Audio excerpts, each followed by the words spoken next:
Hey, yo, it's me, Pops Fan Marmalade, and you're watching the Comics-Related Madness Network. So come get some. CromCon. CromCon.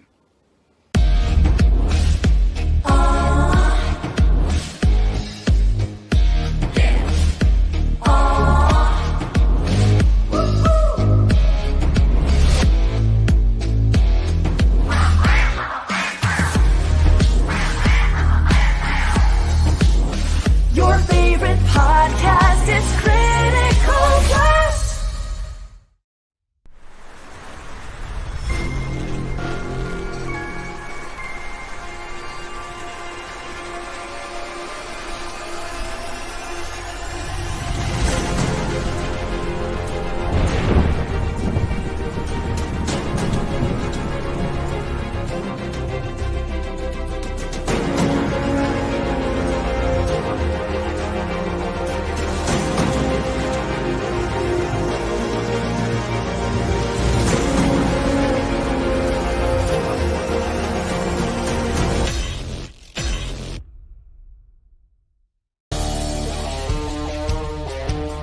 The Madness Entertainment Group presents the Madness Comic Network with original programming and additional comic-related content. Tune in and subscribe to Comic Talk with Pops Van Zant on YouTube.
And that's our new opener, folks. Hope you liked it.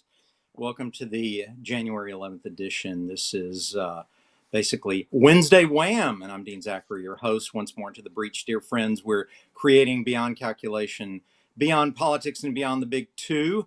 And we're joined tonight by the core group without the Wizards of Wordplay. We have Barbara Kaelberg, the Empress of the Inks. We have Rob Davis, the Paragon of Pencils. We have Aaron the Contrarian Humphreys. And we're going to be talking about manga on the march and what we can do about it, because who knows what awaits us in the future. I actually think there's a lot of positive things we can learn from manga. But before we jump right in, I wanted to make some distinctions through definitions. So let's get a baseline here. Manga is the Japanese word for comics published in Japan. It comes from two characters, man meaning whimsical, and ga meaning pictures. So whimsical pictures.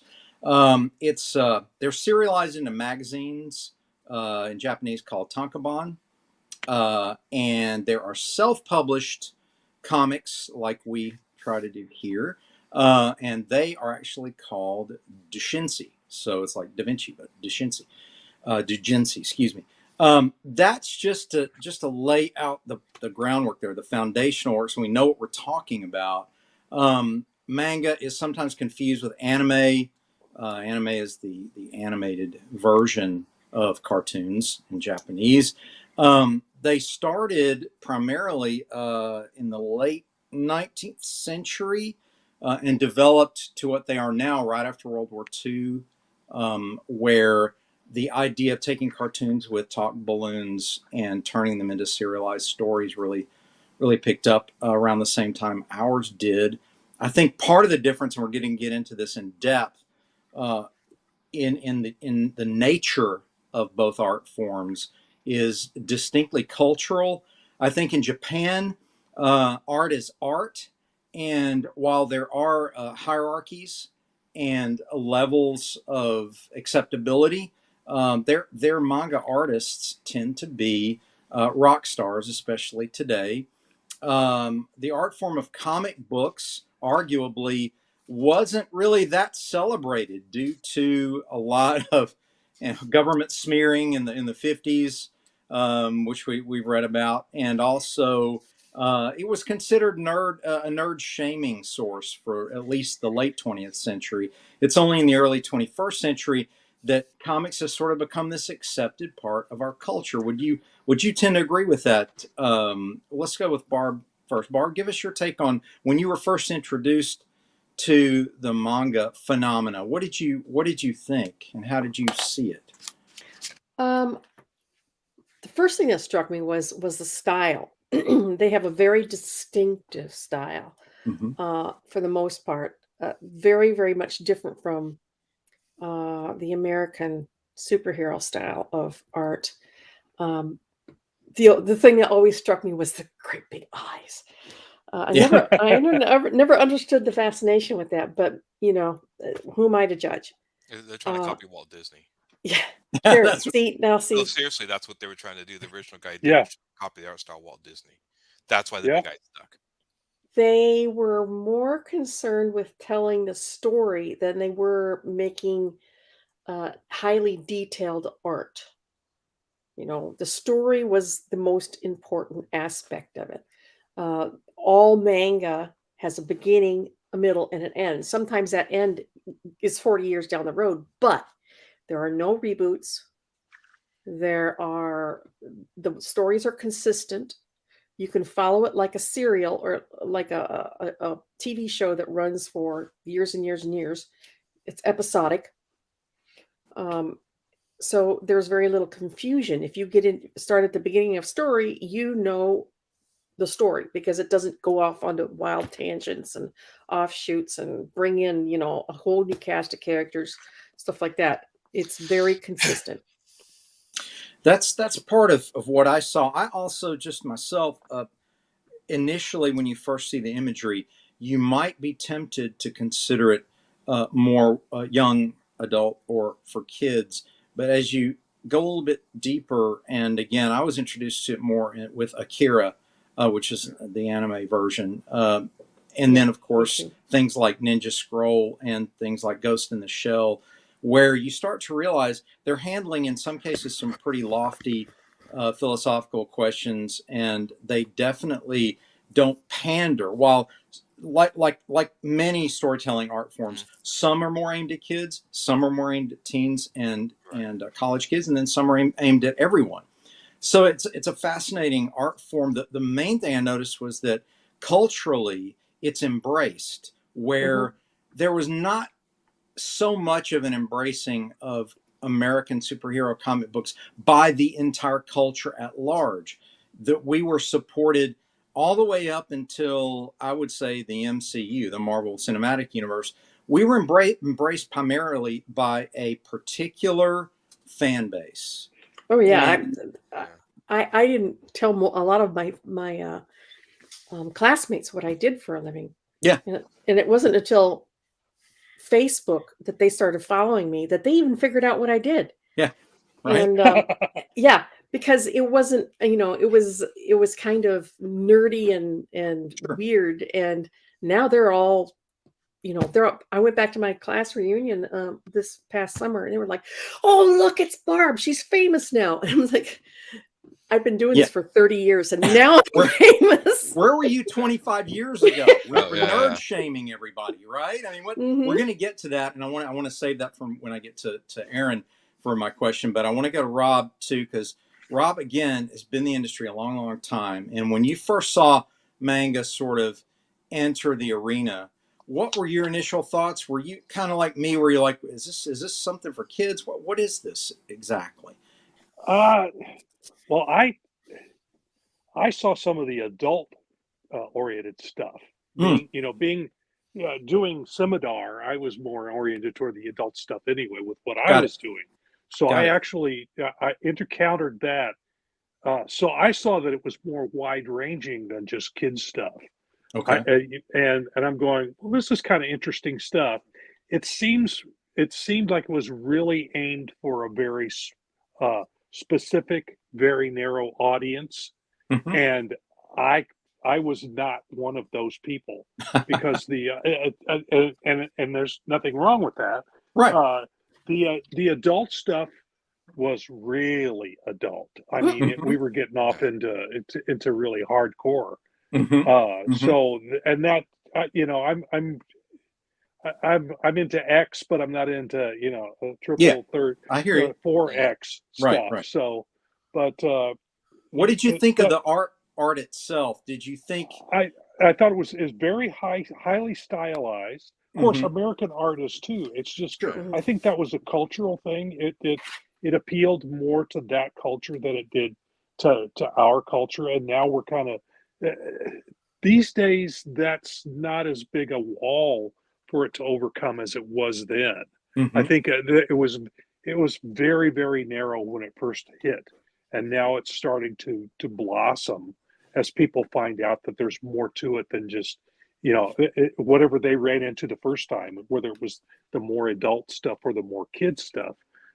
They're seeing, well, it's more than that. It's a lot more than that. And my hope is that if manga can open that, then maybe that'll help comics open up to that as well. Because right now, most people think, American comic books they're all for kids.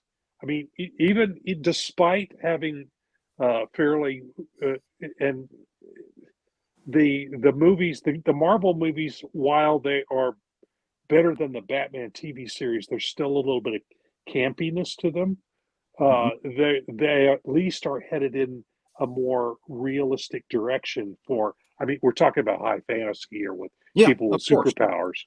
But we're at least headed in the right direction and heading more toward a more open idea about what comic books are. They're not just little kids stuff. They're more than that. I'm hoping manga will help with that. It might. There was something else I noticed. I wondered if you caught this in your initial exposure to it. Was I noticed that while the figures of human beings were kind of not my cup of tea, I was fascinated with the Japanese abilities in drawing backgrounds, science fiction, particularly machines, mechs, mecha. The science fiction aesthetic blew me away, that their attention to actually making machines seem and feel real, environments in many cases, if it was a structure, just blew me away. I wonder if you noticed that. I did notice that, but I also, when my investigation of it, or what little readings I did about manga at that time, was I found out that they have even more separation of duties in their comics than we have in ours. Oh God, yeah. They have a whole cadre of folks that just do backgrounds. Really? Just do certain aspects of the certain people do characters. Some of them do a certain type of character.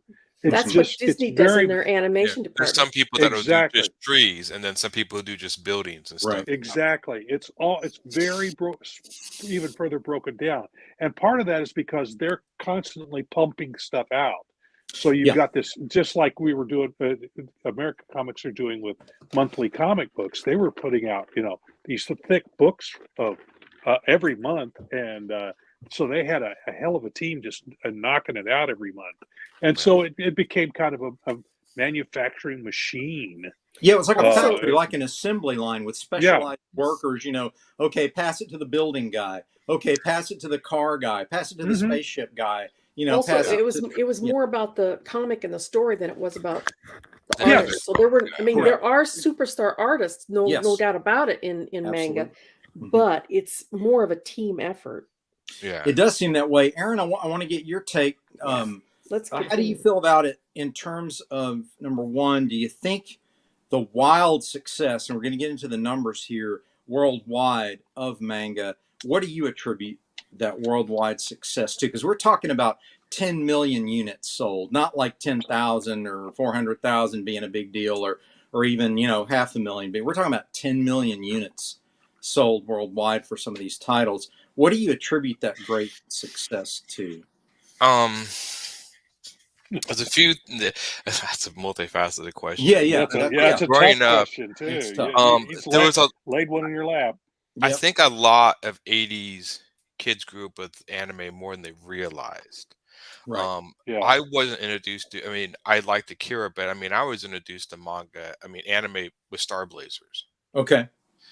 You know, back then, one of my favorite TV shows was Robotech, which was the Mhm. American version of trying to introduce anime to America. And so Correct. when Akira came out, it was just so highly animated. It was, I do think, and there's a difference between middle '90s anime and anime today. '90s anime had this edge to it, this punk rock edge. Correct. And I think that really spoke to, strangely enough, Generation X, who are punk rockers and stuff like that.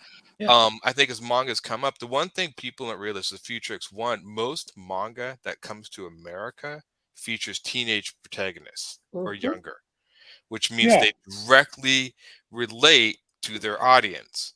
Again, it's like, and here it's like, well, Superman's a big, strong man supposed to relate to a kid. And it's like, Mhm.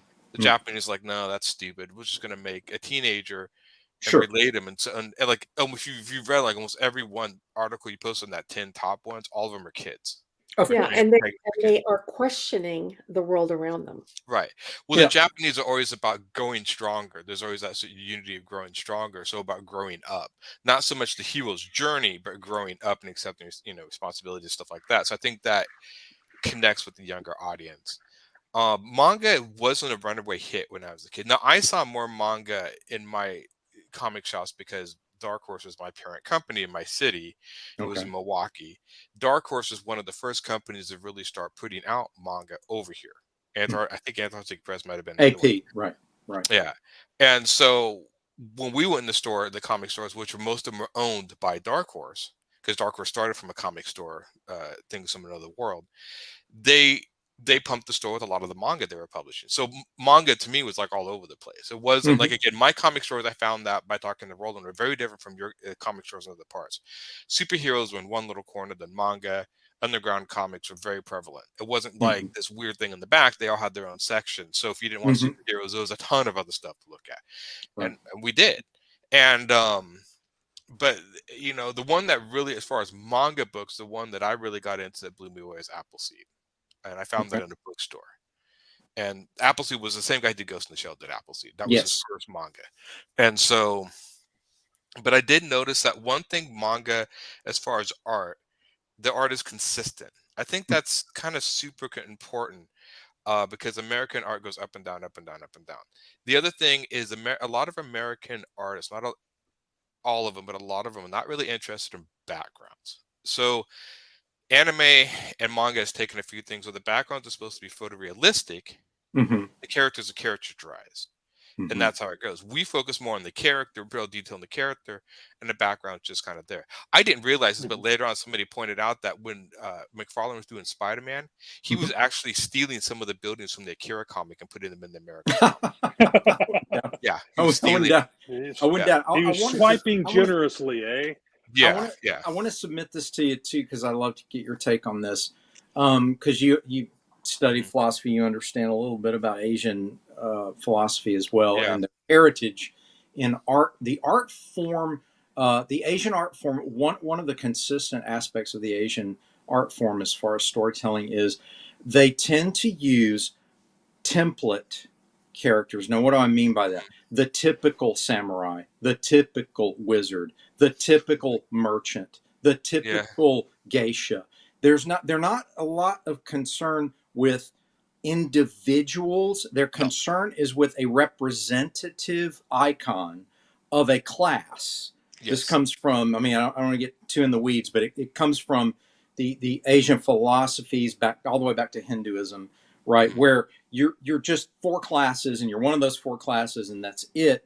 And the idea was these typical representations then told a story that was supposed to either be instructive, educational, teach you a life lesson, Right. what have you. We had that in Western Europe and Eastern Europe as well. Right. But here's the thing, the unique part about the European traditions is they really loved focusing on the individuality.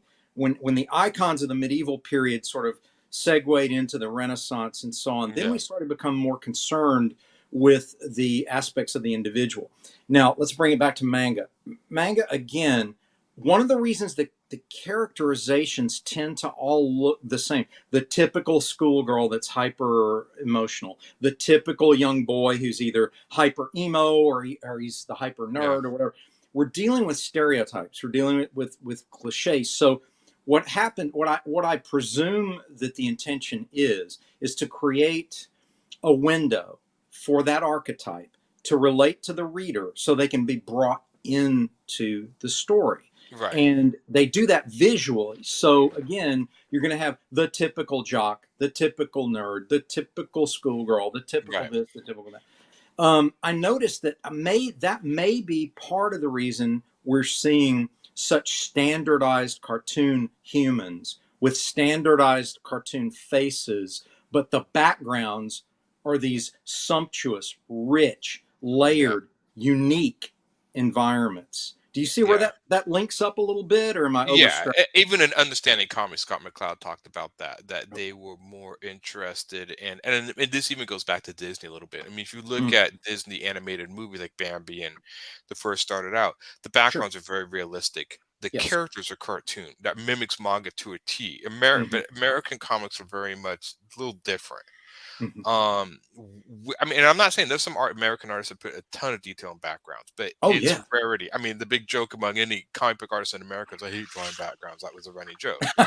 We all hate drawing backgrounds. I'm here to tell you. Y'all hated drawing backgrounds. My joke is always, and Aaron, you'll appreciate this. My joke is always when people complain about my backgrounds, I go, I have never heard anyone standing around a comic book store on a Wednesday going, man, I buy this book because the backgrounds are awesome. Look at these backgrounds. Look. Nobody does that. The only people who like backgrounds unless you're Mobius.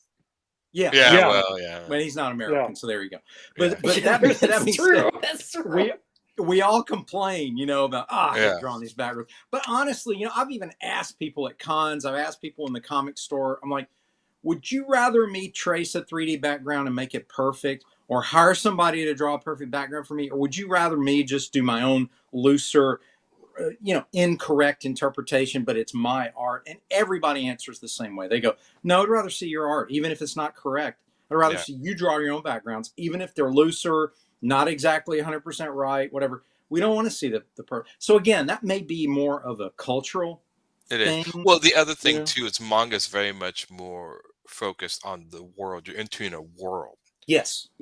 American comics are much more focused on the individual, the main character. I mean, Superman is focused on Superman. When you go to Akira, Tokyo was, like he's even said, Tokyo was one of the biggest characters in that book. Oh, absolutely. And so there is a sense of and I think this is going to sound weird. I think a little bit of where the love of manga comes from, especially in the younger generation, comes from video games. I know that's but it's a segue. Japanese dominated video games that came in, but a lot of video games, especially Japanese video games, are about exploring a world. A world, correct. And the manga is that. American comics don't do that. They're about an individual person. And I sometimes feel this way a lot with American comics, that they're so much focused on the person, not focused on building an interesting world. And what I'm saying is like Avatar, maybe something like that. Yeah, like there's actual the dynamics. In this world, I'll make up something. you know, demons have risen from the grave. Oh, you got to fight demons, but in Japanese, it's like, yeah, but the demons inhabit toys, and like only kids can see the toys, and so the government has to hire kids to see the toys. To see There you go. it's There. Yeah. specific. It It's is depth. unique and specific to the Correct. world instead of Yeah. Superman fights crime Metropolis. Okay, great. Yeah. But Yeah. Metropolis That's is its own unique thing, and it's got own unique rules and stuff that are written into the world. That's the same in video games, and that's a crossover. You know, American comics are so into the hero aspect of their characters, they just lose sight of everything else. They're so to me, I get this. Even like my friend, I had a friend who complained about that. He's like, yeah, I read American sci-fi comics and American fantasy comics, and they're still superhero comics. They're just dressed differently. It's still the same superhero story I've read and I'm tired of, except this time he's holding a sword instead of a cape. And it's true. I've read a lot of fantasy comics from American writers, and it's like, yeah, this is superhero stuff. This right. This it's is just dressed up. It's dressed up differently, but it's still superhero stuff. Right. So what you're saying is the world building is such an integral part of manga that it can't be separated from that. I agree with that. I think that there's some short-sightedness in our creators, because I do want to talk about what we can learn and maybe improve on our own material through studying manga. And the first thing I would say to creators is, don't be afraid to spend just as much time creating the world that your character inhabits as you do the character itself, because it's almost like, and a lot of writers do this here. There's part of it is an appeal dynamic. They want it to appeal to everyday people, so they always set it in our world. And you know, you're fond of saying this, Aaron, and you know, for a change, I agree 100% with you on this. Is that it's I agree with a lot more than that, but I'm just messing with you. It's one of these situations where, why don't you have complete creative control? Why in the world do you want to set something in our world when you don't have to? In other words, you can create this anything you want, and you go, well, it's in New York again. Yeah, you know, it's like, again, you want to go in New York? And that, again, a little bit of the critique I had of Nolan's Batman was, as much of the things I loved about it were it eventually just ended up in Chicago. Yeah, some of the things I didn't like about it were the artistic aesthetics of it. I'm like, I don't really, you know, one of the charming things about Batman to me was always, it was kind of, Gotham was a world. It was a universe. It was very weird. There were giant statues, and it rained all the time, and cars had weird fins on them, and people wore almost normal clothes, but they were kind of strange, and there was just something a little weird. And Tim Burton had it was perfect. He nailed it. He nailed that perfect weird aesthetic. Like, this is almost our world, but it's not really. So again, the template aspect of Batman, the broad brush template, allows you to interpret it many ways. That's part of the strength of it. But again, you could complain about it the same way you have, Aaron, where you say, look, it's still just a superhero dressed up in different ways. And I just wish somebody would, you know, even if you want to do, because I have a character I'm doing now, excuse me, that's a barbarian, but I made him small and weak looking instead of big and strong, because I thought that'd be funny. Right. But he's in a world of, and I like drawing Halloween stuff, so he's in a Halloween world. I have some backstories of him, but not really. Sure. Because I used to read Conan, but the thing that was so fascinating about Conan to me was the world he inhabited. Conan was a cool character, but all the crazy monsters and stuff he'd encounter. I mean, if it wasn't for the world of Hyperborea, Conan wouldn't have been who he was. And I think a lot of people forget that, especially in modern superhero comic stuff that dominate the American comic scene, is that's why the only superhero I really like is Wonder Woman, because she fights Amazonian Greek mythical creatures. She's fighting mythical things. She's not in New York fighting like, gee, Spider-Man's beating up another mugger. Wow, I've never seen that, you know. And it gets boring. It gets old. And especially for somebody who wants to see something different. I don't know why Americans play the comic scene so safe, but it feels like they play it safe. Like they got money invested, so we got to play it safe. And I'm like, we've told you before, there's no money in this. You don't have to play it safe. Do whatever you want. Do whatever you want, because you can. Because you can. Here's the thing, that's one reason I love the everybody hates the Snyderverse except for you and me. I feel that. But the 4-hour Justice League movie is exactly what we're talking about. He's like, I've got nothing to lose. You know, I'm no longer doing this. I'm going to re-edit this thing the way I really wanted to do it. It's sci-fi. it's it's the Justice League fighting these alien beings that are Yeah. huge, epic, and you saw a lot of things you'd never seen before. Now, Mhm. those of us who'd read them in the comics had seen some of these things before, but to Right. the movie going audience in general, I mean, they didn't know about all this these characters, these cosmic villains Yeah. Steppenwolf. Who's that? Is that a 70s band? What is that? Who is this? Yeah. Dark And Side. Who's Dark Side? What is that? and they made him look very alien. Like Steppenwolf, I like because they made him look more alien than usual. Yes. Especially Yes. the newer version, because you can't imagine it. I don't know why Americans have a sort of Play it safe attitude. with imagination, I think and it's money. I I think think it's it's money. money. Yeah, It's money. And that's why it's up to you. Like, if you want to play it safe, that's why I'm a big beyond calculation thing. yeah, That's why I wrote the motto that I beat everybody over the head with all the time. Is that if you constantly are just going for money, then what are you doing? Just go be a stockbroker. Go do yeah. something. Don't do this. This is not about money. This is about your Right. love for Well, the art and the none of us passion. are getting rich doing this. That's That's what for I'm sure. saying, right? I mean, look, Rob, you guys, you and Barb are blessed with being retired, so it's like you guys can do what you love now, and it doesn't matter. The money, if you Yeah. make it great, if you don't Yeah. make it great. People are starting out. I always say, look, if you try to calculate it, you're going to end up being disappointed, because if it could be calculated, everyone would be a millionaire off their comic book, and you can't calculate it. It's a convergence of different things: timing, your particular talent, your particular story, and when it was released, the region it was released, how it was released. You can't calculate that. I mean, would Spawn be as popular if it was released today instead of 1991 or two, whenever it That's was? a good 92. idea. I don't think so. I don't think so. I don't It's a either. lot. A lot of these successes are a product of their time, and Right. it's important just to go look. I had a conversation early on in my career with a colleague, and he was all about making money, and I said, yeah, if you're all about making money, what are you doing in this business? Oh, well, look at Todd McFarlane, look at Jim Lee, look at all these. Yeah, Right that's one time, in a right million. place. I'm like, And do Tom you McFarlane made realize? most of his money from his toy company, Yeah, not his I'm like, comics. do you realize that is all? First of all, they made their names off of licensed characters, and then they jumped Exactly. off to do their own things. So don't worry about that. It's like, if you want to make money drawing pictures, I don't know. I mean, go do something else. I mean, don't do this. This is really about your passion for it. Advertising. If you're going to be an Yeah, artist, a yeah, graphic designer, go into which is what I do. advertising. Yeah, that's why I That's got my where the degree money in was. graphic design, and my That's what I first was going for when I went. my first half They were in decade. the right place at the right time. Right, That's right, it. and so. Anybody can do that. Right. And so what you do is you go have a different job, do this on the side, and do it because you love it. If it hits, it hits. If it doesn't, it doesn't. Yeah. There are literally people you can talk to, and I know you've had these conversations, where they're really trying to fit. Well, you know what we should do?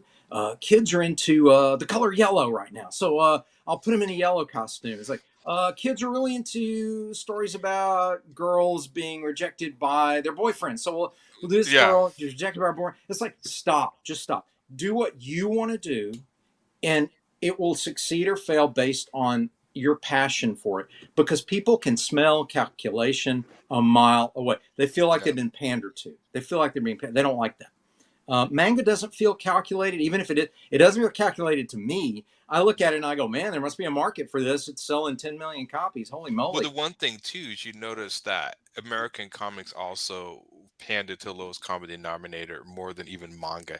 I'm not saying manga doesn't have its fair share of like Sure. sexualization or whatever, Oh, yeah. but when you go on like Kickstarter or whatever, I mean, it's like, okay, It's it's like sex sells, but it's like you pinup. can tell that those people into making money, because like you Sure. can make up anything as long as you show boobs at this, Hey, you know. oh, look out. Yeah. Yeah, and usually most of those stories you read them, and the stories are not even like, somebody had to make up something really quick to make, because we have to actually make a comic if we're going to sell boobs. That's why I give props to the guys who just sell pinup books. I'm like, well, at least you're figuring, nobody Yeah. cares about the comic. Right. They care Yeah. about just the nudity, I guess. Right. But again, there was a disappointment. I look at American comics. The other thing that I think also American comics have kind of failed at a little bit is being, I know this is going to sound weird, visually interesting from the get-go. So the idea is like you would never see an American comic like Chainsaw Man with a chainsaw coming out of his head. Exactly. And yet That's a whole exactly, genre, isn't it? yeah, no, That's it's a just whole one genre. manga. But It's I mean, one manga. It's called Chainsaw Man. I mean, yeah, and he's got seriously. chainsaws, and it just visually looks like, what, this is cool. What is this? Americans never do that, and there's so many image books where it's just some normal dressed guy on the front doing whatever. Like and superheroes are our visual motive, but I do Mhm. think there is something about unique, I guess, silhouettes of characters. I mean, a Mhm. guy in a cape is kind of whatever, but when you do weird stuff like a guy with a chainsaw coming out of his head, I mean, even I'm going to pick up the book and be like, what is Just to going go, what on? in the world is What is this? going on? Right, You and know, there's usually a pretty funny, interesting idea behind it, and right, so the right. ideas are just sometimes. I They're, mean, you look at their superhero academia series, and I haven't yeah, read any of yeah. it, hardly any of it. But you look at that, and then you look at their superheroes compared to ours. Our superheroes are buff, strong, mean. One of those superheroes has got hand grenades on his hands and a hand grenade head. Another one is like a frog. I mean, they're Yeah, the it's goofiest wild. looking things, but it's just It's visually, it's yeah. appealing. It's It's visually like, what is whimsical. going on? It's It's whimsical. whimsical. It's Yeah. appealing, and I mean, I do think it's funny that that the Japanese, that's like really the only superhero manga they've made. They've made others, but that's really that I know of. And it comes to America and just basically dominates. It just kicks DC and Marvel into the ground. Just literally kicks them into the ground, comic book wise. Movie's a whole nother issue. Yeah. And Yeah. I'm just like, we made the genre. Japan's like, oh yeah, okay, we'll make our own. Come back and just decimate us. Boom. Facebook user says, I love Yeah. this discussion. Excellent topic. Thank you. Dale says, manga is just as prone to jumping on popular trends. Yes, they are. They Oh yeah, do yes that. they are. Strange enough, I Absolutely. think a lot of the popular trends they jump on are a lot of popular Asian trends. And so Somewhat, maybe yes. not somewhat. Yes. And they do, but again, they're just have I've seen stuff come out of manga where I'm just like, I don't even know what this is, but I've got to check this out. Like Right. Right. I remember even with the robots, I had one where like they had, I think that was Girl in Lagan, had like drills coming out all over the robot, like just goofy, weird stuff. And it's not all of it. There's some, I mean, Ghost in the Shell is serious too. But there is a sense where I think the Japanese are really into developing a unique look for each of their mangas, something that's never been visually seen. And a lot of American stuff, even, and this is, I'm gonna poke you guys at little independent comics on the internet. Sorry guys, there's 1,001 independent books I see come out all the time that feature another guy in capes. Sure. And you're trying to play into our nostalgia.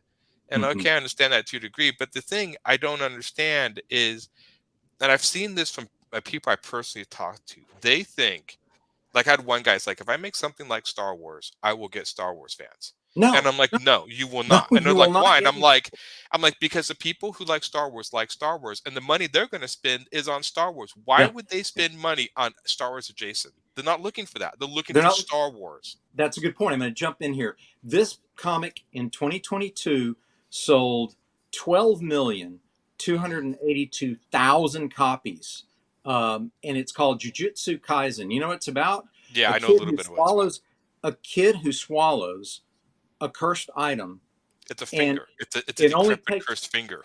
It doesn't take full control of his body, which makes him a special case. And he's enrolled in a Tokyo Prefectural Jiu-Jitsu high school where he will learn to hone his powers alongside other Jiu-Jitsu sorcerers. So it's kind of a Harry Potter, like Japanese style. Except And the I main have- character's I have, cursed. Yeah, I have something. Is he a teenager? Yeah, He's a of course. teenager. Yeah, Well, and here's, course and I'm going he to is. read this directly from a website Okay, that I talk to me. Talk to me. Many of manga have children as protagonists Mhm. and are coming of age stories Mhm. using themes such as do your best. Many Mhm. are told from their perspective of children forced into the adult world of crime fighting or war and illustrate the hypocrisies of the adult world through detailed descriptions of the children's inner turmoil. Many of the Japanese superhero stories have more in common with Star Wars or Harry Potter than the American comics. Good Yeah. observation. Very Yeah. good. I've They noticed do. that there are broad brush themes. You know, Aaron, you're a big one to complain about. It's good versus evil. It's good versus evil. I'm so tired of Yeah. that. However, the Japanese love that. That's why they They love do. Star Wars so much. But They they love the broad nuance it, brush yeah. themes of good versus evil. But they're their myriad, and I mean myriad, which means thousands of Yeah. of inflections of this battle is I what think that's makes why. it so compelling. It's That's not why I just the liked theirs. same The old, same same thing. old. Yeah. Yeah. Does Silverline have any books with young protagonists Why I think they coming do. of age? I think they do indeed. I think Yeah. it's called Divinity, as a matter of fact. There's even one called Cat and Mouse. I think they're supposed to be young, aren't they? Yeah, they're young. Yeah. So, Well, so and that being Twilight said, Grimm was supposed to be a teenager, a late teenager. oh I yeah, mean, yeah, he was supposed to be, and he had the opening character was a young Asian female, so she had pink hair, but Yeah. but yeah, interesting. A I'll young, have to talk to a you about young that. I gotta- female coming of age protagonist struggling with an unknown power. God, that sounds Hmm. familiar. Where have I Sometimes seen that before? they don't I even have. grow up, which makes them fun. I mean, in Akira, I mean, Kaneda and Tatsu are like teenagers, but they Yeah, never grow up and become better citizens. They still stay the same yeah, punks they were. That's what I absolutely. like about them. That's Right. one thing I did like about some of the mangas. When they make punk characters, they stay punk. They don't grow Yeah, up and become productive they don't. citizens. No, they stay. No, they stay. Um, the appeal of that is obvious. You have your young people who are struggling with becoming adults. What does that mean? What does that mean in today's world? What do I have to Yeah. do to earn their respect? What do I have to do? How do I work in this new system? Yeah. And that's really a big part of it. Again, if you look back at Star Wars, some people know it as A New Hope. I know it as Star Yeah. Wars. Um, Luke is that story really is coming of age. What do I do? Right. Mhm. What am I supposed to do? I'm a farm boy. I have a boring life. I want to do something more exciting. Boom! Here you go. You're swept up into this big war You that's have a going on. power. You have superpowers now. Yeah, that's Strangely superpower. enough, but again, like the hero story, there's an arc to the character change, Of and I course. even did that in my own story. But a Sure. lot of manga characters don't have that arc. No. They stay who they are, and I don't understand if that's a reason. But a lot of them never. I mean, if they lack self confidence, they never gain some self confidence here and there. But they kind of stay that, which I kind of like. And Mhm. again, that is a little bit of a caricature of Mhm. people. Sure.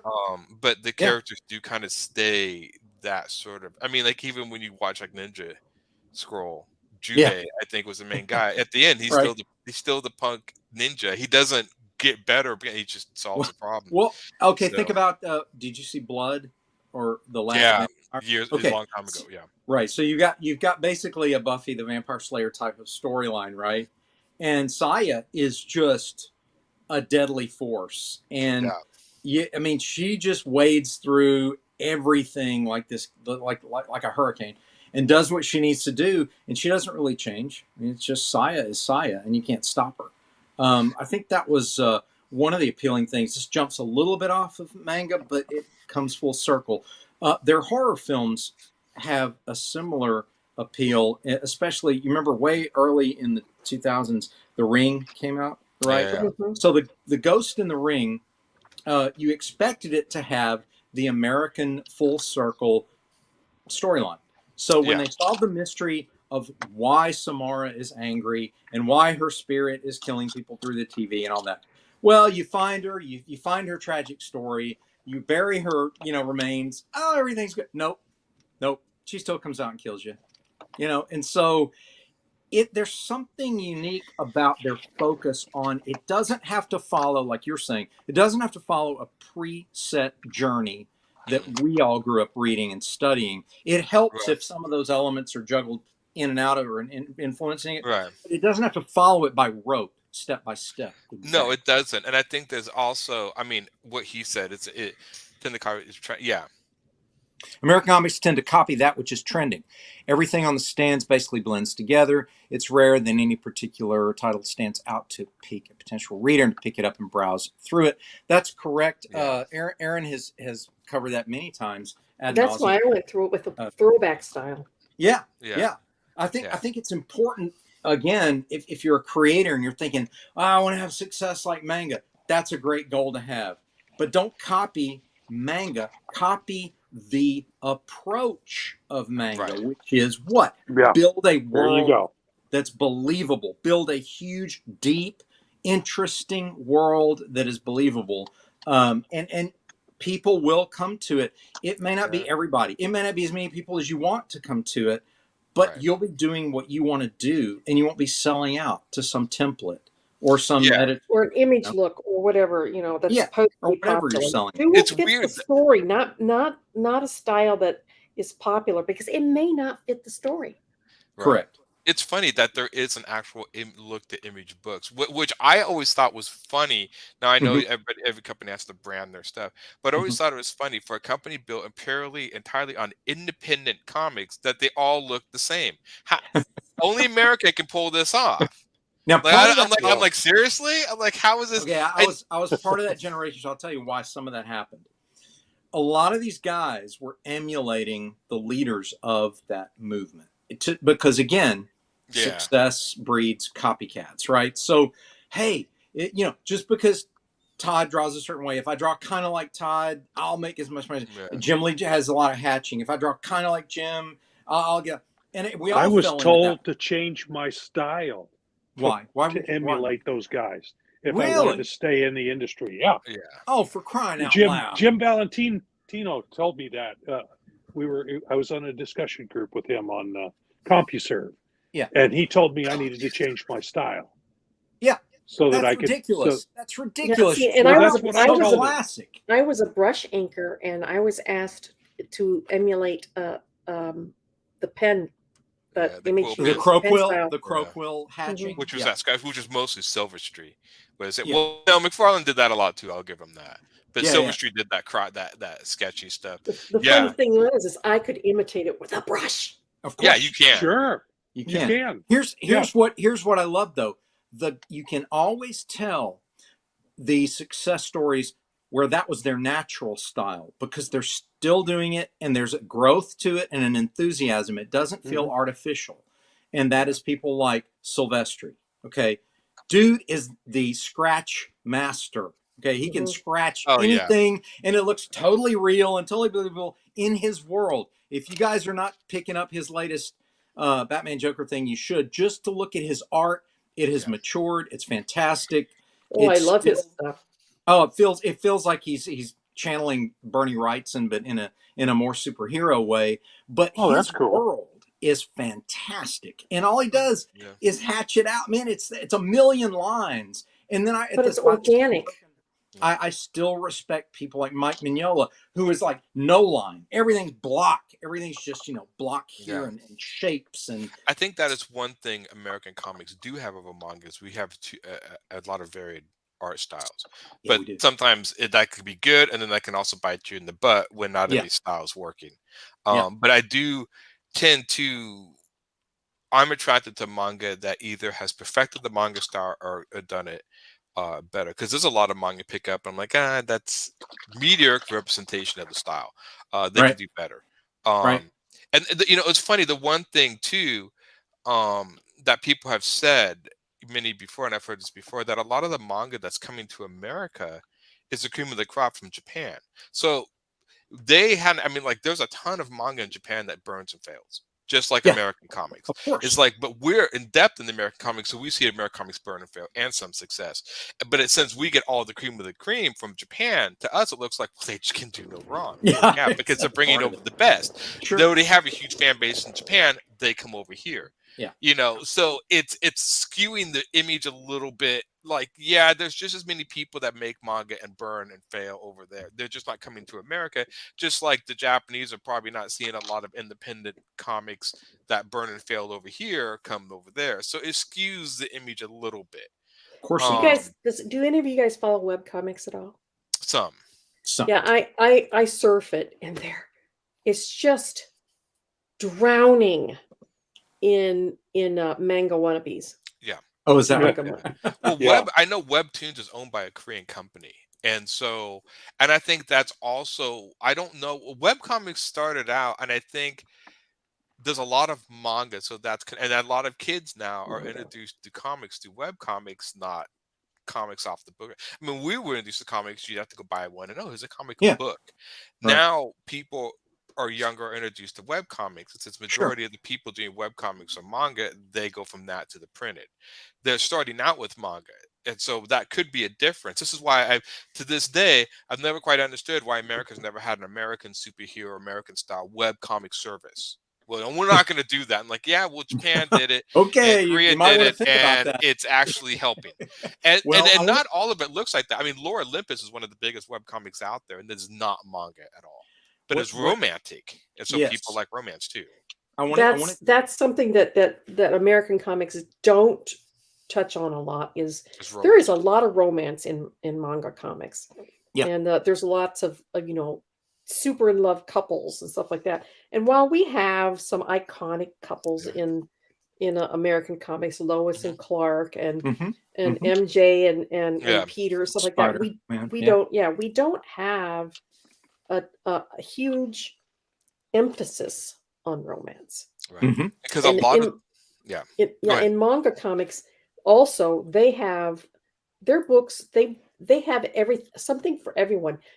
They have comics that are specifically designed to appeal to young girls, young boys, teenage girls, teenage boys, young women, men, the mature crowd. I mean, they have across the board, you can find something. You can find family friendly books. You can find adult books. You can find adventure or superhero or fantasy or just an everyday Joe going about living his life. You can find anything. There's a lot more there. We got some comments here, guys. Facebook user says Silvestri's latest is fantastic. You are correct, sir. Yep. Great point in the manga imports. Lots of manga fail in Japan. That is correct. Aaron brought that up. So much more diversity of genres in manga. I want to touch on that before we get to the mechanical side, the numbers side of things. I want to touch on the fact that the diversity of concept is true diversity, not superficial diversity. And I'll touch on this and see what you guys think. Is it truly diverse to take an existing character and either gender swap or change them in some way to virtue signal diversity? Or is it better just to do a completely new character? It's a cheat. Yes. I mean, it's a cheat. It's a cheat. In other words, if you want that, create a new character. Create a new character. Exactly. And so again, Aaron's touched on this earlier. There's a laziness that sadly that we admit to, because we're gonna speak truth here. We're not gonna try to hide it. There's a laziness to some American editorial departments where they really just want to do what they want to do, and it's like, well, we don't want to risk making up our own character that fits this particular demographic. We're going to take a successful one and make it this way. We're going to take if the writing's good enough, the new character will be a smash hit. Right. Right. In other words, I think it's a little bit of sticking it to the man, though, to switching gender swapping. I mean, there is a point of like they're going to take something that's popular from I'm not going to use the words on this channel, whatever, but it's popular in certain things, and switching it to kind of stick it to the man. There's a political statement in gender and making certain characters gay, which I'm like, whatever is fine. But if your point is the political message, it's sometimes kind of lost on the fans. I think you'd be better making a new character and doing the political message through that than trying to force it into somebody's viewed Captain America, and well, now Captain America is this or that, and and it's like, okay, I don't really you get do your the own point. character? Do your own character. Here's the thing, like, okay, let's take Thor, because Thor is so archetypal and such a template. We all understand what Thor is supposed to be. And you kind of go, okay, here's this, the penultimate Viking, right? And God of Thunder. Okay, let's make a female Thor. Well, okay, that's fine if that's what you really want to do, but wouldn't it have been cooler to invent this? You've already got Valkyrie. I mean, you've already got characters. There was a female Thor. Her name is Thordis. Okay, see, way back when. Okay, but again, doesn't it diminish? And this is a whole nother conversation, but it's food for thought for you folks out there. But doesn't it diminish femininity to make women behave like men? Right? The Greeks had something in their mythology that was fantastic to me, and that was the power of the female was that she was different from a man. And that made her extremely powerful. She was never perceived as weaker. It was completely like, actually, in a lot of ways, she's stronger.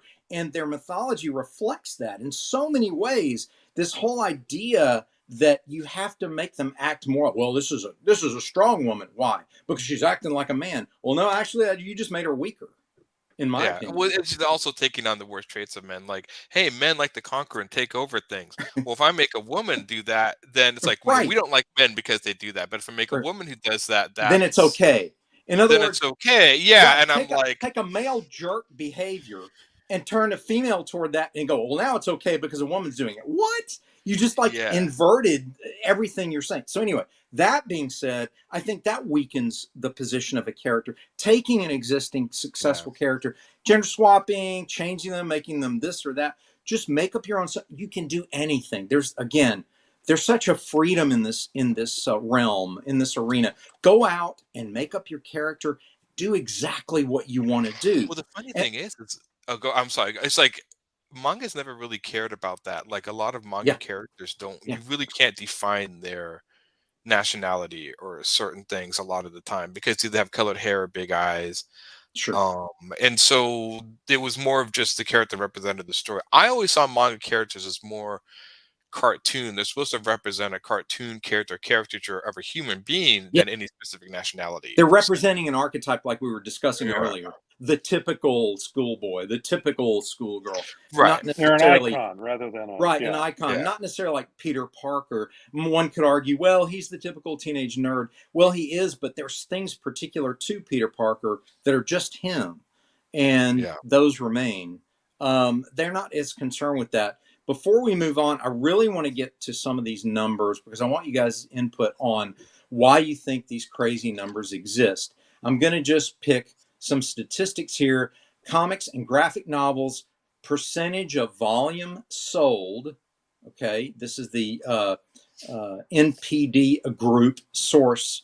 All right, from January of 21 to January of 22. So this is a specific time. And I'm looking at a pie chart here. And comics and graphic novels and manga were up 76%. Superheroes were up 16%.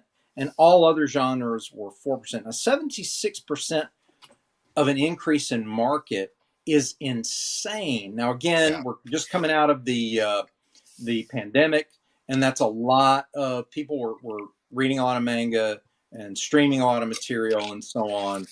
But it's just, what do you guys think these numbers are reflecting? Do you think that it is a function of culture? Is it a function of right place, right time? Is it a function of the changing of the guard, so to speak, where superheroes are now sort of stepping back and new worlds are stepping forward? I think it has a Aaron, little go ahead. bit to do with cartoonish. I mean, even like coming from Disney, a lot of characterized of cartoon world. I think manga and stuff does a good job of, again, creating that visual language that's fun and exciting when you watch cartoons, the shapes or Mhm. whatever. American comics have always been so, and this is not even American comics, Americans in general. Like, yeah, I'm sure Rob and Dean have always had that. Like, the more realistic your art looks, the better it is. The less realistic your art looks, like, well, I don't get it. I got this all the time. Like, your stuff looks cartoony. I don't get it. You should draw realistic. And of course, you tell them like, well, you always have to learn how to draw realistic to draw cartoons and blah blah blah. But I do think that speaks. It's an easier language to learn. I think I'm guessing this is a guesstimate.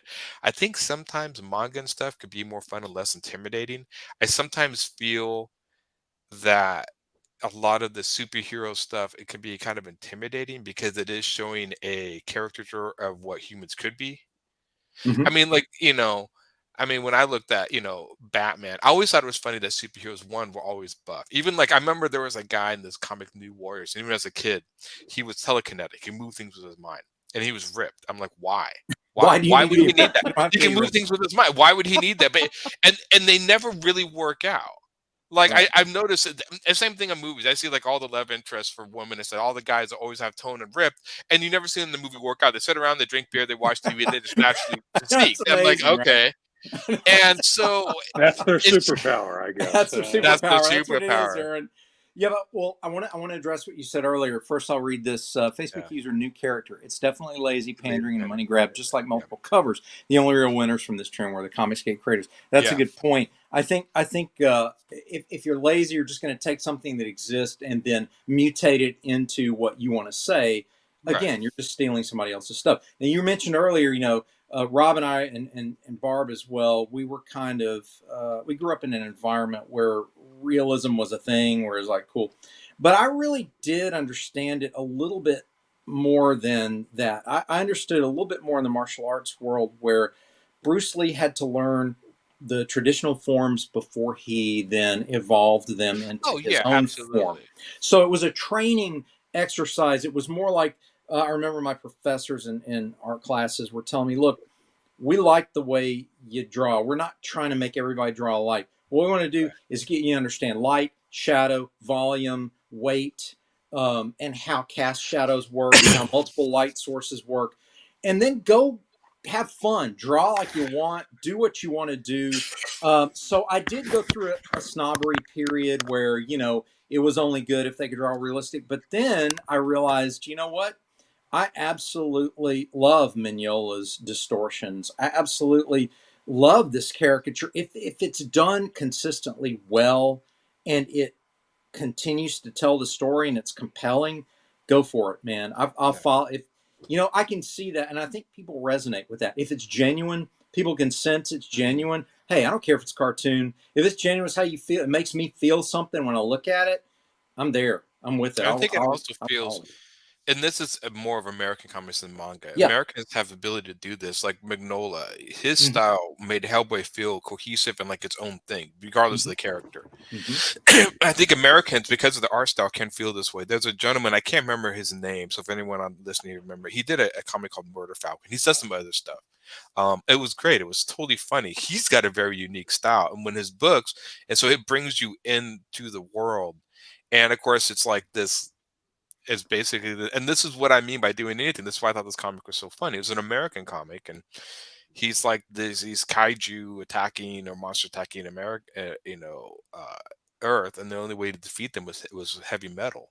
And so this guy would play heavy metal, and if you played I heavy love it. metal, then this character called the Murder Falcon would show up and start kicking butt. And I'm like, that's hilarious. I just loved it. It was, and there was much more to the story than that. Sure, But I'm sure. like, I read this, I'm like, this is something completely different. You got this crazy mutant falcon dude with a metal arm. You got heavy metal. This is what I'm talking about. This is something that I found that's different. I've never seen anything like this. Love it.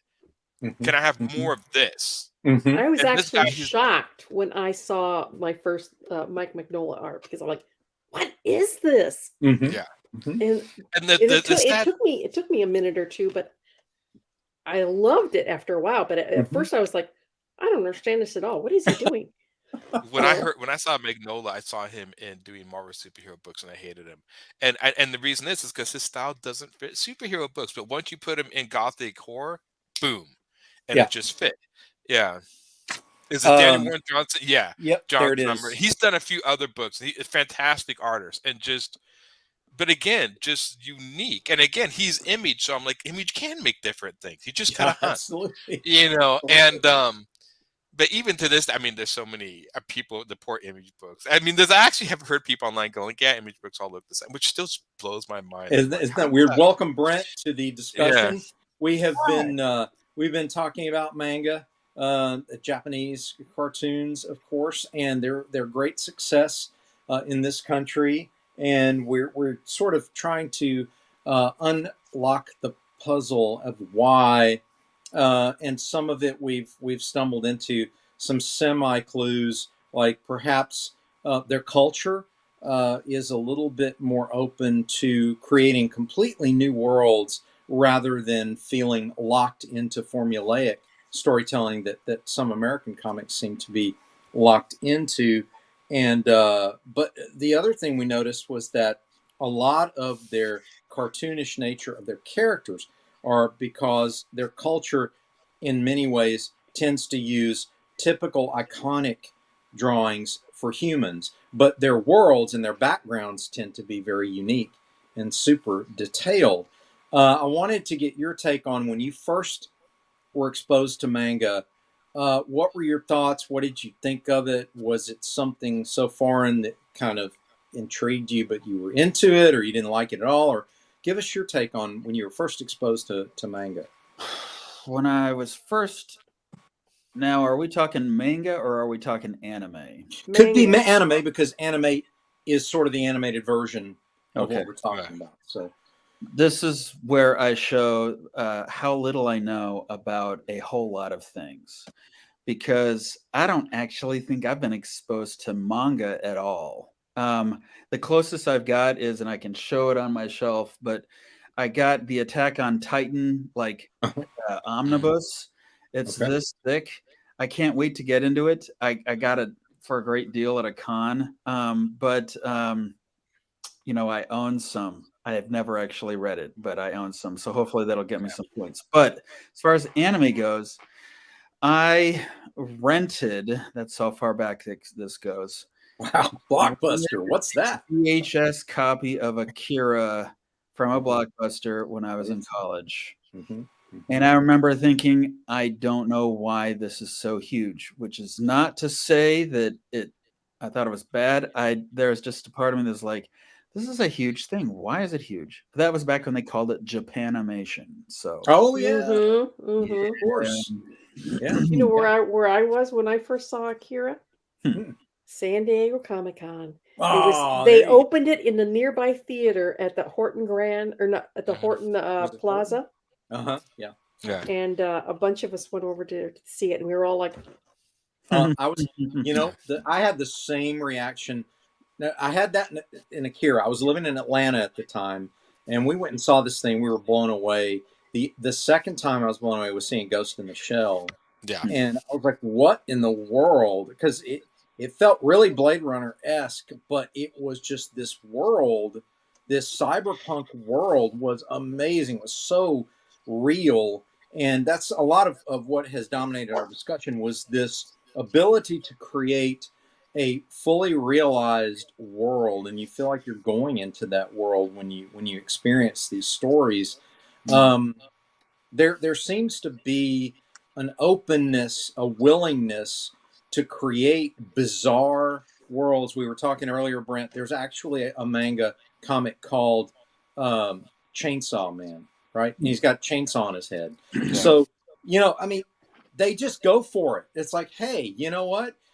The top selling manga, 12 million copies of this thing worldwide, is called One Piece. And it's a treasure hunt by pirates, right? Hunting for this one piece of treasure. It's one gold piece or what have you. And you go, really? That's that popular? Yes, it is, because of the whole cast of bizarre characters in it, and the way the story's told, and the world that's created there. I don't know if you guys have seen the anime Spirited Away, but if you haven't, Brent, you need to see that, because it exactly encapsulates what I'm trying to describe here, which is when you enter the world of Spirited Away, you are brought into the spirit world that the author has created in such a way through the eyes of this young girl. And it's terrifying and eerie, because to us, the mechanics of a tea room are something we don't understand, but you do start to understand that this is an oppressive factory style environment for this young girl to get swept into, and there's spiritual beings attending this tea room, and she's basically into this forced labor situation where she's a slave to these spiritual beings. And there's some really truly unforgettable moments in the film, but again, it's something you've never seen before. And Miyazaki does all that. He's considered almost the Walt Disney of Japanese animation. Yeah. Actually, that was my question. Does Miyazaki's films, is Studio Ghibli considered anime? Or is it just considered Okay, I did not know that. I've seen a lot of his films, and you're right. He does world building like no one else I've ever seen. So, and that's a huge difference. One of his big things is he does very huge landscape shots. Even in Spirit, he'll pull the camera back and show landscapes, world building. It's just a different take. Again, reason why animation is so big in Asia is literally the difference in cost. Like, animation in America is very expensive, so it's easier to film live action. It's reverse in Asia. It's very easy to animate something, it's cheaper, and it's very expensive to film things over there. So it's literally economics that has dictated Asians get more animation, we get more live action. As dumb as it is, That's what it is. Isn't that Most crazy? American animation is still outsourced to Korea and other places to actually have the animation done because it Facebook is so user, expensive to do it in America. oh yeah, Facebook user says there's a lot of similarities to what's occurring in the American comics industry, and as the auto industry, he's Yeah. right about that. Yeah, He also, especially during the 80s. Yeah. he especially first saw. He says I first saw Akira at Horton Plaza. Yeah, a great place to see a movie like that. What really intrigues me, and I want to get your take, Brent, also is the mechanics of manga tend to focus on a complete story. You know, we were exposed as youngsters to this serialized 22 to 25 page cliffhanger, and sometimes they were individual stories. But as things progressed into the 90s and the early 2000s, certainly the template of 4 to 6 issues eventually collected into a graphic novel and then repackaged and resold and whatever. The manga model seems to be complete story, variation in number of pages depending on the time for production. But do you think, in your opinion, are the sales of manga being so high worldwide, does the complete storytelling approach have something to do with that, in your opinion? What do you think? You mean with why it's so popular? Yeah. I don't know. I'll be honest. I like cliffhangers. Marvel. I was a Marvel guy in the 80s and 90s. Mm-hmm. One shot concept was one that just kind of left me cold. I love the idea of waiting. It's so weird. Comics taught me a lot about life, which frankly is something that's kind of fallen out of favor in the last 10 or so years. The idea that you can have everything right now. And I'm like, why do you want everything right now? Binging. Binge watching. And Instead, give it some time to savor and percolate. I mean, that's like saying I want Christmas every day. That's insane. I want Christmas once a year so I can look forward to it. Well, we're not necessarily saying that that manga does things in one shots. We're saying that they are consistent. It's a serialized, but it's a continuing. They don't chop it up. They don't bring in. It's not a soap They don't opera. do reboots. They don't. Okay. Yeah. So they it's don't not do just crossovers. Yeah. Okay. American I already comics think- adopted the soap opera approach, especially the X-Men. approach. The template. They don't do Thanks to like huge Claremont. crossovers where you have to buy 15 books to follow different books to follow the such a story. You know, they don't do any of that stuff. They're that just I consistent. actually am a fan of. I love the story that has an end point in mind. Yep. Well, it's a payoff for the reader. If you're going to invest Rory into the story, Happy you want to birthday, see Rory. it end. Oh, thank you. That was always the problem with a lot of the American comics for me, is there was no payoff eventually. I mean, Batman's always Batman. He's never ending. You know, it's like he said, it's never ending war on crime. Yeah, because the book will never end, so technically they're right. Yeah. We have a Facebook user saying Miyazaki is an absolute genius. He starts with a single sketch and builds an entire film around his muse. The fact that he world builds to such a degree fascinates me, and that's part of why we stumble on Rory. One of the part of the formula for the success of manga we've come to understand is the Japanese culture embracing comic books as an art form that didn't have the unfortunate nerd shaming quality that ours did. Which thankfully we've grown out of most of that now. Most of it. Now it's most of it. Some of I it's wonder- still there. I wonder if that's because they're such a homogenous culture. That's part of it. The other part of it is they have a respect for art that is sometimes not embraced by Hollywood. It seems like if we have a successful comic book, once the suits in Hollywood buy the rights to it, they're instant experts on the character, and they know better how to turn this into a successful movie than the people who've been writing it for decades. So, you know, there's a sort of weirdness there where in Japan, as I understand it, if you wrote the manga and it's wildly successful and they turn it into an anime, you're probably heavily involved in that. Yeah. You're not just bought off and told to run along, little one. You know, we'll take it from here and show you how it's done. I know my favorite thing about Hollywood. Yeah. You think your stuff's good? We'll make it better, right? We'll make it better. We know how to really make it sell. Live action movie. Dean, you know the story.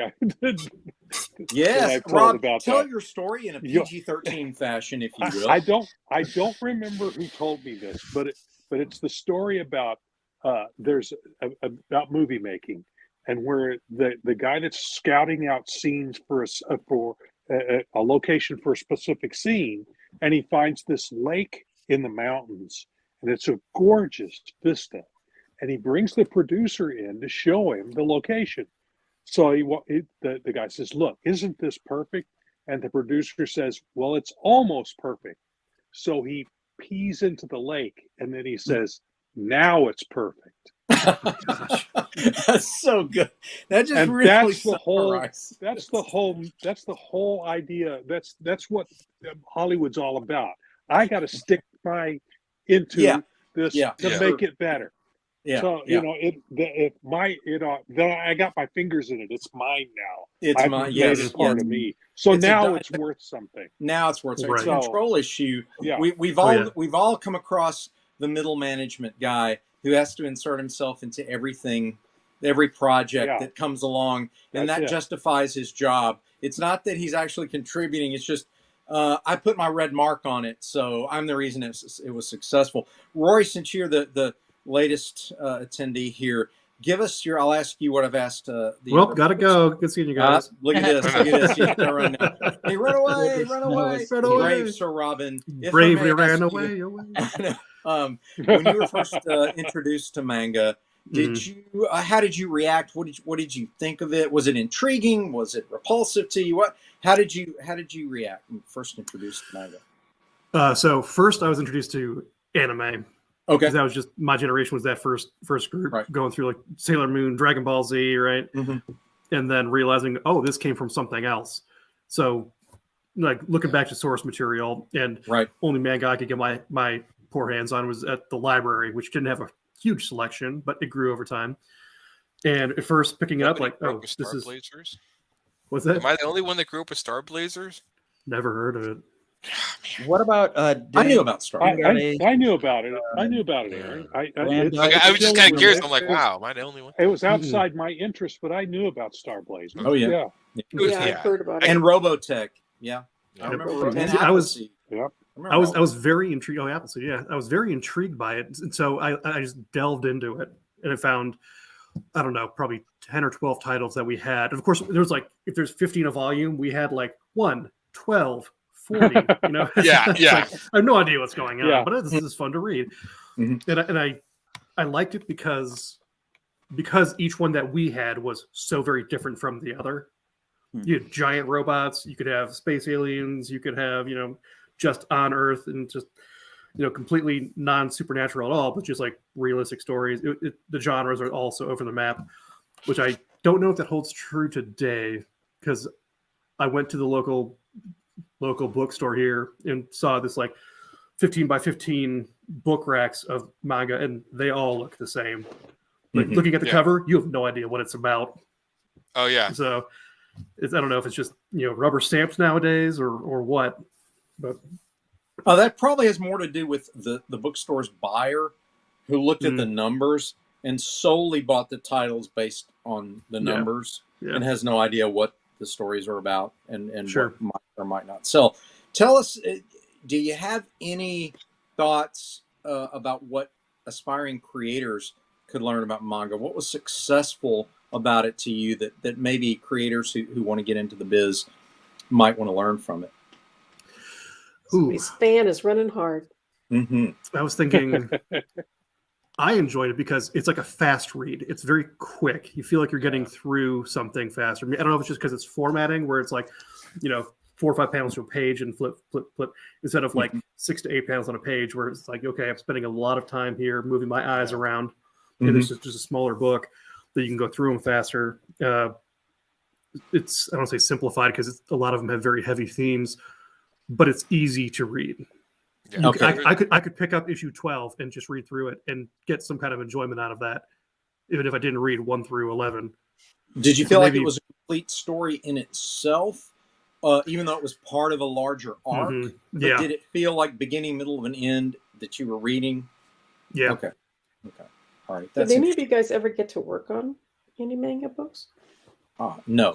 I personally have not. What about you, Barb? Tiger X by Ben Dunn. It was my first book in comics. Now, did you? Wow. When you were exposed to that, did you have access to, let's call it the story Bible, the background information, or any of that? You were just inking. You were just No, inking. actually, I was doing gray washes, but yeah, I worked on like a few issues of that doing gray washes. And what struck me is that was my first exposure, not only to professional comics job, but to manga itself. And the characters it was all, big mechanized robots and What was the name of it? Tiger X. Okay, yeah, I remember that. Wasn't it Antarctic? Yes. Ben No. Dunn. She mentioned Ben Dunn, who runs. Yeah, actually, it was Eternity was doing it at the time. Oh, okay. So that mecha they were idea. affiliated for a while. Yeah. Yeah. But it struck me because that's where I got my information on the manga and that style of stuff, because I got a bunch of free stuff from Eternity when I was doing Scimitar. And it was a lot of mechanized, huge, 10-story robots and big-eyed people. And that was my first. That was your first exposure to that. Our Facebook user who's been giving us really great comments. We appreciate it, by the way. Spot on about the Japanese manga and the transition to anime. The creators are encouraged and invested in the production, which lends consistency for fans, the polar opposite of a Hollywood production. Yes, indeed, it is. Yep. That's I would encourage people who are aspiring to do creative storytelling, sequential art, comic books, as we call them, manga, as the Japanese call them. Do what you want to do. Don't try to emulate what's successful, because the best you can hope for when you emulate success is, I'm almost as good as what The you're person trying who's to getting all emulate. the fame and stuff. Yeah. Right. Yeah. And the So thing is, are they going to hire you, or are they going to hire the guy that actually does it? Yeah. Right. I may have told the story. Well, he's probably more expensive. Yeah. He is. Indulge me for a moment here. When I had my portfolio reviewed by one of my heroes, Neil Adams, and he basically said, "Look, you're in the realistic school, so I'm gonna tell it like it is here. You want to draw like this? You got to be better at drawing from real life. Go back, get photo reference, learn how to draw this stuff from real life." And I made the mistake of saying, "But won't that ruin my style?" And he just looked at me with a just level glare, and he goes, "Did it ruin Norman Rockwell's style?" Yeah. And I'm like, "No." And he named 3 other artists. And he's like, "Go back, take your photos onto your desk." So I went home, and for a year I did nothing but draw from photographic reference, and it was like the toughest coach I ever had. But I was glad he was tough on me like that, because it made me work harder. And it made me a better artist. So I would tell you guys, if you're going to do the realism school, don't be worried about, it's going to ruin my style. It's not going to ruin your style. It's always going to be you, but you got to learn it will inform your style. You got to learn it will inform your style. Your style will come from that. Learn That's why it was so you got to form before you riff on it. Before you evolve. So funny about giving learn the your rules realistic before you style. try to break them. Oh, look at that. Oh, yeah, like that. Great, Barb. Thank you. Amazing. Whoa. That's why your it was so realistic fun style. having Dean draw my Godlings characters, because they were not really. I was thinking it makes sense to the lightning guy. All right, Dean, let's see. He did some. Yeah, he was just like, "What is this crap?" So, but it was interesting coming back. Yeah, I had a great time doing that. I loved inflecting those characters through my style, because I was like, how would I draw this? How would I take this? I'm facing that again, by the way. I've been asked to do Friar Rush cover, so that's gonna be fun to do, right? Yeah. You're gonna have a great time looking at how I take on Jake and the Good Sister and Friar Rush and all that. It's gonna be fun. But I wanted to open the floor here. Did anybody want to say anything about what you guys think in terms of anime influencing us? Is it something we should be terrified of? Oh my gosh, we better start doing what anime does or we're going to die. Or is it something positive? Anybody? it's positive. I mean, I always think it's any attention on the comic art form is positive in here or there. I think if it helps Americans step up their game, Marvel and DC is going to be Marvel and DC. But I do think that if it encourages American artists to try more different things and not always want to do the same superheroes over and over again, I'm all for it. Not that I'm seeing that happen. I'm just saying, because it's more interesting for me. I go into most American comic shops. My eyes kind of glaze over until I find the needle in a haystack book that looks cool, just because I'm picky. I don't collect series, so maybe, and this might help infer people who've been listening to me on this series for a long time, these podcasts, and just think, Aaron, that guy's a punk, which I don't. I admit that. But I'm always looking for something I've never seen before, and so I go into comic shops, I wander around, and I buy random things. I don't really collect series per se. I just buy whatever I think would be interesting. I've never seen this before. I've never seen that, and I will buy it. That's why I love the library, because the library seems to get like all sorts of random stuff. And so I like research. I read all sorts of stuff. And because of that, I've tended not to buy any superhero stuff because I've been there, done that. That to me, it's just my personal. I've been there, done that. This is nothing I can get out of it. Absolutely. And so the only superhero series that I've collected over the years is the Invincible series when I got the hardbacks. But beyond that, this doesn't do anything for me. I'm looking for anything more unique and different. And so I'm always hunting stuff down. So unique and different, as Aaron says, as I say, create your own worlds. Don't copy. Do your own thing. Speaking of doing our own thing, one thing we do like to do is we close our show and everybody gets ready to close our show. We have a Kickstarter. We have a Kickstarter going on. Do we have a Kickstarter going? We do have a Kickstarter. In fact, our new opening mentioned the Kickstarter, but it is worth mentioning again. Talk to us about that, Barb. Talk to us about the Kickstarter. We have a Kickstarter going on right now with 2 of our most popular books. I'm going to brag here and say one of them's mine. Absolutely. Divinity. Braggadocious. And braggadocious. Well, if it's true, it's true. Yeah. And Trumps, Roland Mann's Trumps. It is running. We have a few more days left. So please jump on board. And if you can't purchase, then share our posts. We've got posts coming out under Silverline. I'm sending out posts on Facebook a couple of times a day. Please share those. And please check out the Kickstarter, because these are kick-ass books. I promise you, you will not be disappointed. It's even on LinkedIn. Do that. Do that. Check us out. Barb is on Instagram. Barb is on Twitter. I'm now on Instagram and Twitter. I'm sure everyone else has already been on Instagram and Twitter. I'm on TikTok, Tumblr, Pinterest, Instagram, Facebook. I don't have time for that stuff. LinkedIn. Rob, you need a social media manager is what you need. I know. I counted them. Hire some teeny bopper. I can't remember.